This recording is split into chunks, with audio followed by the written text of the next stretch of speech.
just assumed I'd play. Hey guys, thanks for tuning back into my channel. So it's been a while. I actually probably 2 weeks ago now sat down in this exact same spot, tried to record a video, and it didn't go good. I think I was trying way too hard to remember so many facts. I really wanted to bring a video to you guys and talk about like PCOS and like try to remember all the terms, like technical terms about PCOS, an expert in like 10 minutes. And then I just got super frustrated, and I think I tried in one day, I think I tried 3 or 4 different times to record the video, and I just gave up. So then I didn't sit back down until now, which is 2 weeks later. And yeah, so I'm just trying to give myself some grace. I do want to be bringing videos more consistently to you guys and updating you on what's going on, because I know when I follow people and I don't hear from them for a while, I kind of wonder what's going on. To take you back a little bit, I had just gotten diagnosed with PCOS about a month ago, and I actually a day later went and had acupuncture done. After my acupuncture appointments, I'm usually super chill and feel so relaxed because I meditate during them, and I feel really good. And I actually went home, and my husband and I started talking about like what our next options were. And all of a sudden, like I just felt like I couldn't breathe, and my chest got really tight. My thoughts just started to go crazy, and I had a really big panic attack. And what felt to me like was 20 minutes, my husband said was only like 2 or 3 minutes. But you know, when you're like having a panic attack, I've only ever had one other panic attack, and it was probably 10 years ago. I'm normally kind of finding this out. I'm sure others of you who know me kind of know already that I'm an anxious person. But I'm really through my journey finding out how anxious I really am, and I'm trying to be more aware of that, and calming and finding ways to calm myself down. I'm so glad my husband was there. My thoughts were just racing, and you need to breathe, and my husband's telling me to breathe, but it's like I would go to breathe and then I couldn't, and then I would freak out because I couldn't breathe, right? And it was not fun. And so after that, for a good week and a half, almost 2 weeks, I fell in to the darkest place. To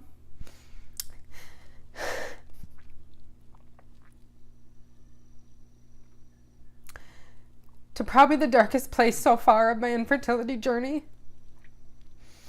I've never really dealt with depression. I've had,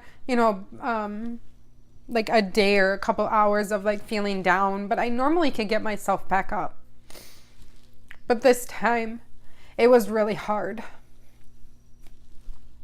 I felt bad for myself a lot, and then I would feel bad for my husband, and my thoughts would just go and just constantly just keep going and going and going, and I couldn't get out of my head. All I wanted to do was eat and sleep, and with this new diagnosis of PCOS, I knew that eating whatever you want is not, like, it wasn't going to help me, but it just, like, in the moment was something that could comfort me and something that I could feel better about. So I ate for 2 weeks, and I slept for 2 weeks, and I really kind of just secluded myself. I then, a week later, did go see my acupuncturist. Normally I go once a week. She actually told me that it can bring to surface some anxiety or whatever you're being treated for. It can make it amplify it. I don't want to say worse, but it can make it more prominent for a time. And so she thinks that, because I thought like after acupuncture I should be feeling good, like everything's released, right?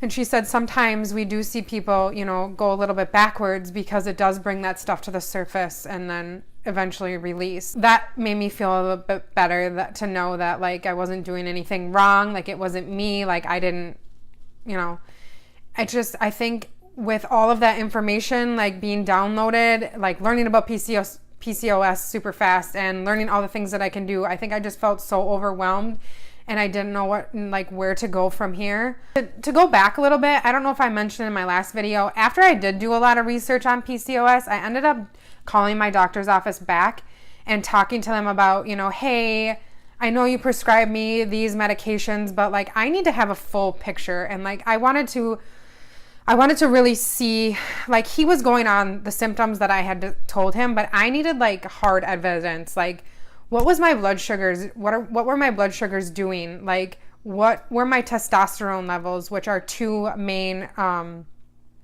indicators that you do have PCOS. If you have high testosterone and if your A1C levels, your blood glucose levels are way out of whack, though, you know, those combined with other things are good indicators that somebody might have PCOS. So I called his office back to see if he would, you know, let me come in and do some blood testing. I talked to his nurse and she said that he said no, that he was not putting me on metformin and birth control for diabetes, that he was doing it because of PCOS. Long story short, I was like, you know, that's not going to work for me. So I went back to my primary doctor, got my A1C levels tested. And this just goes to show that you need to be your own advocate. I'm not saying that I don't have PCOS, and I'm not saying that my doctor is wrong. I'm just challenging a little bit. I believe that whoever walks into his office, they are going to get the same, and if they're diagnosed with PCOS, they are going to get the same protocol that he gives everybody. From my research on PCOS, there is a spectrum. Like there is some women who have beards because of PCOS because their testosterone levels are so high, and there's some women and super, super overweight. There's some women in the middle, and then there's some women on the opposite end of the spectrum who can't gain weight and are super thin. So PCOS is really this big spectrum, big line, you know, and you might fall somewhere on that line. Oh, I had previously gotten my testosterone levels and my all my hormone levels checked. So I reached back out to my chiropractor, Dr. Madalyn Raasch, who I can leave her contact info below. We actually went to school together and reconnected, and she's awesome. But so back in September, she checked all my hormone levels, and I reached out to her to look back at my tests, and my testosterone levels were like perfect. So I got my A1C levels checked at by my primary. My test came back that my A1C levels were perfect. My blood glucose levels were perfect, like smack dab in the middle of a range, like not high on the range, not low on the range, in the middle. It kind of got my wheels turning, and I just never felt right about taking the medications that the infertility doctor had prescribed. And so I called back to their office, and I felt like it was time to go ahead and do this HSG test. As they wait to see for the dye to like come out your tubes to make sure that your tubes are open and there's nothing blocking them. And so I scheduled that test to be done. And before that test, they had scheduled me a short appointment window to talk about the concerns that I had about metformin and the birth control that he wanted to put me on. And so we waited there. I was super anxious and nervous to talk to him because I kind of forgot that was part of our appointment that day. And he came in and was like, we need to make this fast because you need to be down in the x-ray room at the diagnostic testing room at such and such a time, and we got to make this work. And this is my protocol, and I'm not straying from that. And I said, okay. Like, first of all, I was already super nervous and already kind of in a vulnerable state, but I stayed calm. And I said, okay, I understand, and I totally get that your facility and your practice is to get women pregnant the quickest way possible. I said, for me, I just need to see the full picture. Like, I need to know, like, is there something else I could be doing? And from my research, I know that, like, you can heal PCOS with your diet. And, like, if I'm going to have PCOS for the rest of my life, I don't want to be on metformin. I don't want to be on birth control. Like, I want to try to heal it from, like, how I eat and, like, my lifestyle, not by taking a medication. And he pretty much blankly told me that he really had to like stop and like process it. You could tell that, he was trying to use the best words that he could, but he said, if that's what you want to do, then this is not the facility for you. Like, this is our protocol. Either you do it or you don't, or you go find a different physician that will, help you out a little bit more and look into it more in depth, because that's not what I do. So I can respect that, but then at the same time, I didn't feel like I was being heard, and in the moment I was like, and now I gotta like, TMI, but spread my legs open for this guy and be even more vulnerable to him, and have this test done.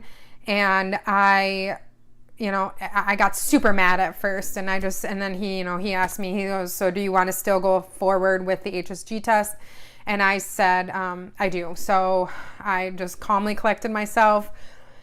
Because I was there, right? My husband was there. Like, this is what we were coming to do. I wanted to know, like, if there was any blockages and kind of just keep on the steps, right? And he did the test, and, I got to see, like, my fallopian tubes were open. They looked good.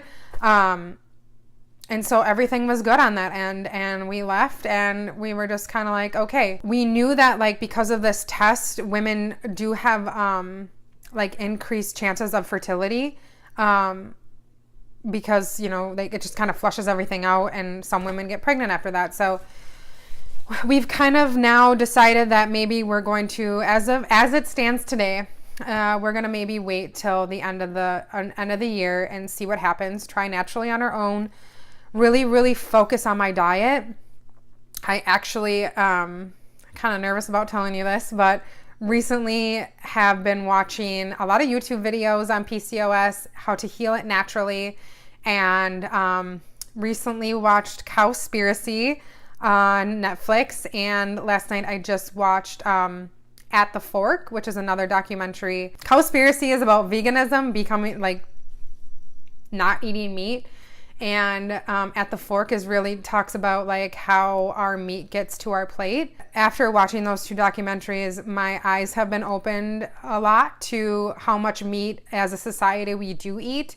And, because of my hormone imbalances, I just think for right now, for me, eating more of a plant-based diet, fruits and vegetables and nuts and seeds and avocados and all of those kinds of things. Since those videos, I have not eaten meat, and I don't plan to anytime soon, but that may change. Back to my 2-week stint of being super down and kind of, depressed. I cried more in those 2 weeks than I think I have ever cried. I just need to thank my sister, Randy, my mom, my husband, Kelsey and Carrie, and all of the family members that have been praying for me. I reached out to, I had mentioned in my last video that we had gone to an infertility support group here where I live, and I actually reached out to the lady that runs it, and she met me for coffee, and we chatted, and it helped so much. She just gave me permission to be okay, like that it was okay that I was having those feelings, and it was okay that I was sad, and that I could just be in that space. Like, there's no shoulds or shouldn'ts or try to get out of it. Yes, I do believe like staying depressed is not a good space to be in. It happens, but like I think that as hard as it is, you need to reach out. You need to talk to others that you feel comfortable talking to, and that might not be your best friend, might not be your mom, that might not be your husband, but whoever comes to mind, that you think is a safe person to talk to about, like Carrie was for me, can help immensely. I left that 2-hour meeting with her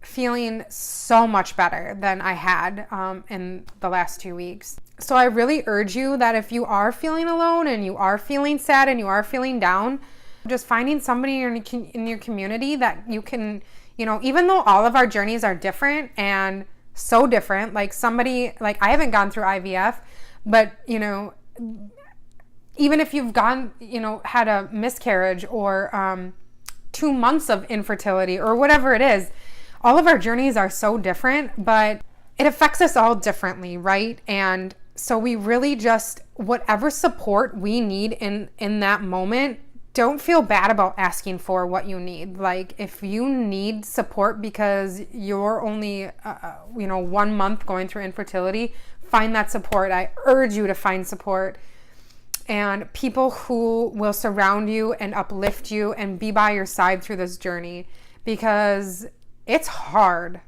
no matter where you're at, in it, out of it, all of the things. Like it's hard. So find somebody.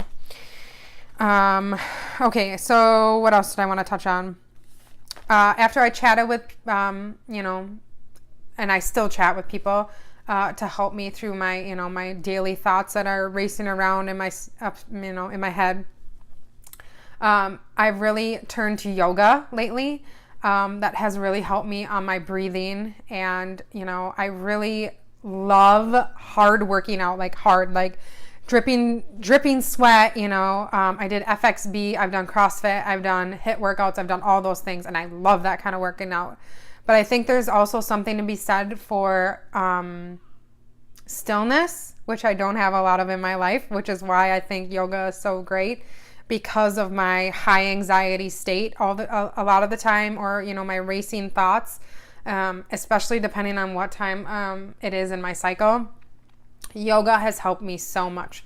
There's also infertility yoga that you can find on YouTube that is also super helpful. Just even 10-15 minutes a day is so beneficial for the mind and the body, which I'm also learning that controlling this and working this muscle, the brain, and calming it down through meditation and yoga is so key to not only your well-being and your fertility journey, but this has so much power over the choices that we make, whether it be food, sleep, whatever we put into our body. The mind-body connection is so strong, and we have been learning that even more and more as a society, and how through research, how people can heal their bodies just by what they think in their mind. Like it is crazy. It's super crazy. And so just lately I've been really trying to focus on whether you believe it in the moment or not, just let it be. I've been doing mantras of like, I am healthy, I am fertile, I am beautiful, I am right where I'm supposed to be. Anything you want. You could say anything you want, but it's just this self-love kind of talk that you need to be doing to yourself. Because if, you think about how infertile you are, you think about how awful your thoughts are, how, how life sucks so bad or whatever, like that's going to be what's drawn to you. And I've really started to learn how powerful the mind-body connection is to making you feel better. The thoughts that you think in your head is what shows out to the world, essentially. So that's kind of where I'm at. Trying to do as much yoga as I can, and meditation, and slowing down. And for quite a few years, I have been just go, go, go, go, go. And this sort of lifestyle of, calming down and slowing down and being in nature, I have been loving. It's hard at times. Don't get me wrong. It's hard. Because when you're somebody that's go, go, go all the time, you sometimes find things, like flipping through Facebook or social media or stuff that's not productive to fill your time, because you're not used to having time, right? So I just urge you to start picking up a book. Go spend time in nature. Like, I'm saying this, but I'm really telling myself this. I do want to say these videos are super therapeutic for me. It's helping me on my journey heal. And this is how I can share about my journey and maybe touch somebody else's life, as it just helps me to really look back on like how far I've come, even if it's been a week, a day, I am just super grateful. I urge you to reach out if you are feeling sad and alone and depressed at all, having panic attacks. There's so many people ready to help, listen. I hope to be back again way sooner than a month in between, and I hope you all have a great day, and we'll see you guys soon. Bye.